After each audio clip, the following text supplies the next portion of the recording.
చరిత్రలోనే అత్యంత సాహసోపేతమైనటువంటి డ్రోన్ దాడులను ఉక్రెయిన్ రష్యాపై చేసింది.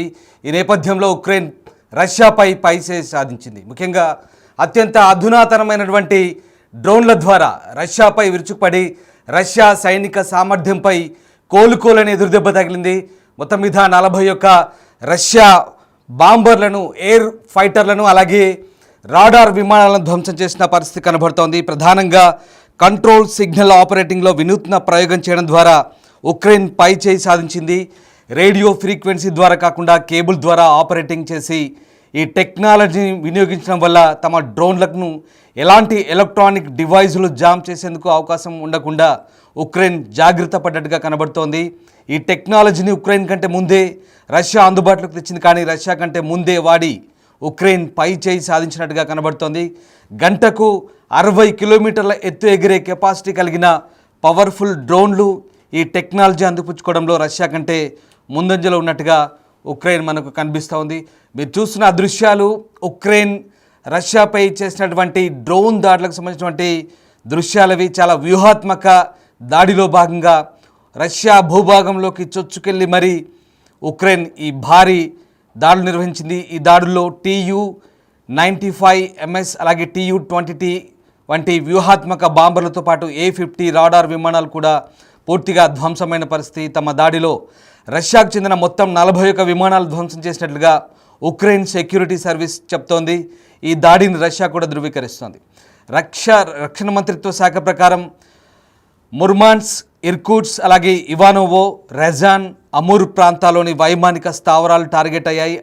అలాగే ఇవానోవో, రెజాన్, అమూర్ ప్రాంతాల్లోని దాడులను తిప్పికొట్టినట్టుగా ఇటు మాస్కో చెప్తోంది. కొన్ని విమానాలు అగ్నికి ఆహుతైనట్టుగా మిగతా వాటిని రక్షించినట్టుగా రష్యా చెప్తోంది. ఈ నేపథ్యంలోనే ఇక ఈ దాడికి సంబంధించి కొన్ని కీలక అంశాలు వెలుగు చూస్తున్నాయి. దాదాపు 18 నెలల కిందటే ఉక్రెయిన్ ఈ దాడులకు స్కెచ్ వేసినట్టుగా చెప్తున్నారు. దీనికి సంబంధించినటువంటి ప్రణాళికలు కూడా 18 నెలల కిందటి రూపొందించినట్టుగా ఉక్రెయిన్ అధ్యక్షుడు జెలెన్స్కీ వెల్లడిస్తున్న పరిస్థితి కనబడుతోంది. బిగ్ టీవీ డిజిటల్ ఎక్స్క్లూజివ్లో చూస్తున్న మీరు ఆ దృశ్యాలు ఉక్రెయిన్ రష్యాపై చేసిన డ్రోన్ దాడులకు సంబంధించినటువంటి కీలక దృశ్యాలు చూస్తున్న దాదాపు 117 డ్రోన్లతో ఉక్రెయిన్ విరుచుకుపడింది. విజయవంతంగా ఈ దాడిని పూర్తి చేయగలిగింది. ఇక ఇందులో దాదాపు వ్యూహాత్మక క్రూయిజ్ మిసైల్స్ క్యారియర్లో 34% రష్యన్ ఎయిర్ సిస్టమ్ని డ్యామేజ్ చేసినట్టుగా ఉక్రెయిన్ చెప్పుకొస్తుంది. ప్రధానంగా డ్రోన్లు ముందే రష్యా లోపలికి అక్రమంగా తరలించారు. ఇక ట్రక్కుల్లో ఏర్పాటు చేసిన చెక్కపెట్టెలో వీటిని దాచిపెట్టినట్టుగా చెప్తున్నారు. దాడి సమయంలో పైకప్పులను రిమోట్ ద్వారా తెరిచి డ్రోన్లను టార్గెట్ పైకి పంపినట్టుగా చెప్తున్నారు. తమ దాడిలో దాదాపు 7 బిలియన్ల విలువైన వ్యూహాత్మక విమానాలను రష్యా కోల్పోయినట్లుగా ఉక్రెయిన్ ప్రకటించింది. అంటే దాదాపు ఇండియన్ కరెన్సీలో 1.5 కోట్ల విలువైనటువంటి రష్యా వైమానిక ఆయుధ సంపత్తి పూర్తిగా ధ్వంసమైనట్టుగా ఉక్రెయిన్ చెప్తోంది. ఇక ఇప్పటివరకు రష్యా అయితే దీన్ని అధికారికంగా ప్రకటించినప్పటికీ మాస్కో మాత్రం పరోక్షంగా కొన్ని విమానాలు మంటల్లో కాలి బూడిదైనట్టుగా వెల్లడిస్తోంది. కొన్ని డ్రోన్లు సైనిక స్థావరాల సమీపం నుంచి ప్రయాణించినట్టుగా వెల్లడిస్తోంది. సో డ్రోన్లను ప్రయోగించిన ట్రక్కుల డ్రైవర్లను అదుపులోకి తీసుకున్నట్టుగా రష్యా చెప్తున్నప్పటికీ ఉక్రెయిన్ మాత్రం తమ సీక్రెట్ సర్వీస్ ఏజెంట్లని అక్కడి నుంచి దాడికి ముందే తప్పించినట్టుగా ఉక్రెయిన్ ప్రకటిస్తున్న నేపథ్యం కనబడుతుంది. మొత్తం మీద ఉక్రెయిన్ పైచేయి సాధించినట్టుగా చాలా క్లియర్గా అర్థమవుతుంది. ఈ దాడులు చాలా వ్యూహాత్మకంగా చేసినట్టుగా మనకు అర్థమవుతుంది.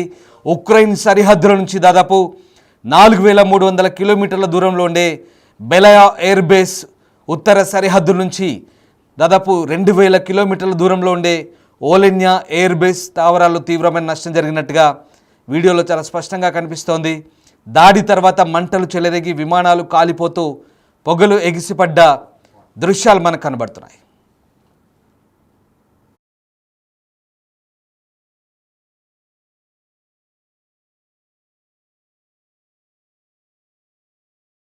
Bam.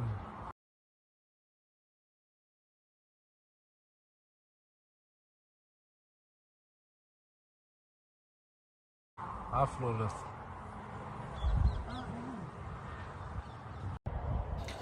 ఫిబ్రవరి 2022లో ప్రారంభమైన రష్యా ఉక్రెయిన్ యుద్ధం ఇప్పుడు 3 ఏళ్లకు చేరుకుంది. ఈ 3 ఏళ్ల యుద్ధంలో ఉక్రెయిన్ కీలక దశలోకి అడుగుపెట్టిన సమయంలోనే ఈ దాడి చోటు చేసుకుంది. శాంతి చర్చల్లో రష్యాను దారి తీసుకునే ప్రయత్నంలో భాగంగానే ఈ దాడి చేసినట్లుగా ఉక్రెయిన్ చెబుతోంది. అయితే జూన్ 3న ఇస్తాంబుల్లో రష్యాతో చర్చల కోసం తమ రక్షణ మంత్రి ఉమరేవ్ నేతృత్వంలో ప్రతినిధి బృందాన్ని పంపినట్టుగా కూడా జెలెన్స్కీ చెప్తున్నారు. మరోవైపు ఇటు తుర్కీలోని ఇస్తాంబుల్లో శాంతి చర్చల ప్రక్రియ కొనసాగుతూనే అటు పరస్పరం దాడులు కొనసాగిస్తున్న పరిస్థితి కనబడుతోంది.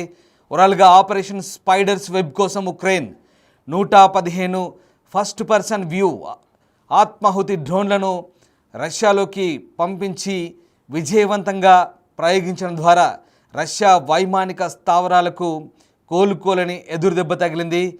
ఆత్మాహుతి డ్రోన్లు ఒక్కోటి గాల్లోకి ఎగిరి రష్యా వ్యూహాత్మక న్యూక్లియర్ బాంబర్లపై కూడా విరుచుపడ్డట్టు చెప్తున్నారు. ఇందుకోసం రష్యా భూభాగంలోని 3 టైం జోన్లలో ఉక్రెయిన్ గూఢచారులు పనిచేసినట్టుగా చెప్తున్నారు.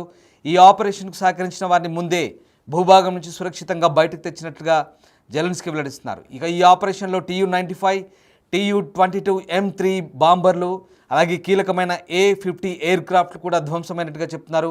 వీటి ఉత్పత్తిని చాలా కాలం క్రితమే రష్యా ఆపేసినట్టుగా చెప్తున్నారు. దీంతో ధ్వంసమైన విమానాలను భర్తీ చేసుకోవడం ఆ దేశానికి దాదాపుగా అసాధ్యమనే వార్తలు వినిపిస్తున్నాయి. పశ్చిమ దేశాల అంచనాల ప్రకారం మాస్కో వద్ద మొత్తం 120 వరకు TU-95 అలాగే TU-22M ఉన్నట్టుగా చెప్తున్నారు. ఉక్రెయిన్పై బాంబింగ్లో ఇవే కీలక పాత్ర పోషిస్తున్నాయి. అయితే ఇన్ని రోజుల పాటు తమపై కీలకంగా దాడి చేసిన ఫైటర్ జెట్లను అలాగే రాడార్ వ్యవస్థని పూర్తిగా కూల్చివేయడం ద్వారా ఉక్రెయిన్ పైచేయి సాధించినట్టుగా చెప్తున్నారు. అది కూడా చాలా రహస్యంగా రష్యాలోని కీలకమైనటువంటి స్థావరాలను టార్గెట్ చేసుకొని రష్యా ఒక గూఢచార అధికారిక కార్యాలయం పక్కనే మరొక డెన్ ఏర్పాటు చేసుకొని ఉక్రెయిన్ చాలా విజయవంతంగా ఈ దాడులను పూర్తి చేసిందంటే ఎంతటి వ్యూహాత్మక చాలా పటిష్టమైనటువంటి వ్యూహంతో ఉక్రెయిన్ దాడులు చేస్తూ మనకు చాలా క్లియర్గా అర్థమవుతుంది. అమెరికా నుంచి కొన్ని ఆయుధాలు ఇటు ఉక్రెయిన్లో కూడా ఉన్నాయి. దాదాపు 185 మైళ్ళ రేంజ్లో దాడి చేసే ATMCMS స్ట్రామ్ షాడో క్షిపణుల నుంచి ఈ బాంబర్లను కాపాడుకునేందుకు ఉక్రెయిన్ సరిహద్దు నుంచి 1000 మైళ్ళ దూరంలో రష్యా భద్రపరిచింది. కానీ ఉక్రెయిన్ స్పెషల్ సర్వీస్ దళాలు ఆ దేశంలోకి చొచ్చుకొచ్చి FPV డ్రోన్లతో దాదాపు 41 విమానాలను ధ్వంసం చేశాయంటే ఉక్రెయిన్ ఎంతటి భారీ స్కెచ్ వేసిందో అర్థం చేసుకోవచ్చు. ఈ దాడిలో మాస్కోకు కనీసం దాదాపు $1.5 బిలియన్ నష్టం వాటిల్లినట్టుగా అంతర్జాతీయ మీడియా కథనాలు చెప్తున్నాయి. సో మొత్తం మీద భారీ నష్టమే చవిచూసింది రష్యా. దీంతో ఉక్రెయిన్ దాడితో ఒక్కసారిగా రష్యా ప్రతీకార దాడులకు కూడా సిద్ధమవుతున్నట్టుగా తెలుస్తోంది. మరోవైపు ఇటు ఇస్తాంబుల్లో జరుగుతున్నటువంటి శాంతి చర్చలు ఎలాంటి పురోగతి సాధించలేనట్టుగా మనకు కనబడుతోంది. రష్యా పలు కీలక షరతులు ప్రతిపాదించినట్టుగా తెలుస్తోంది. తమ షరతులను అంగీకరిస్తేనే శాంతి ఒప్పందంపై ఆలోచిస్తామని మెలికపెట్టింది. దీంతో ఇరు దేశాలకు చెందిన ప్రతినిధులు చర్చలు గంటలోపై ముగిసినట్టుగా చెప్తున్నారు. ఈ భేటీలో ఎలాంటి కీలక నిర్ణయాలు తీసుకోలేదని తెలుస్తోంది. ఇక ఈ చర్చల్లో భాగంగా తీవ్రంగా గాయపడ్డ అనారోగ్యంతో ఉన్న సైనికులతో పాటు దాదాపు 6 నుంచి 7,000 వరకు మృతదేహాలను అప్పగింతకు సంబంధించి ఒప్పందం కుదిరినట్టుగా చెప్తున్నారు.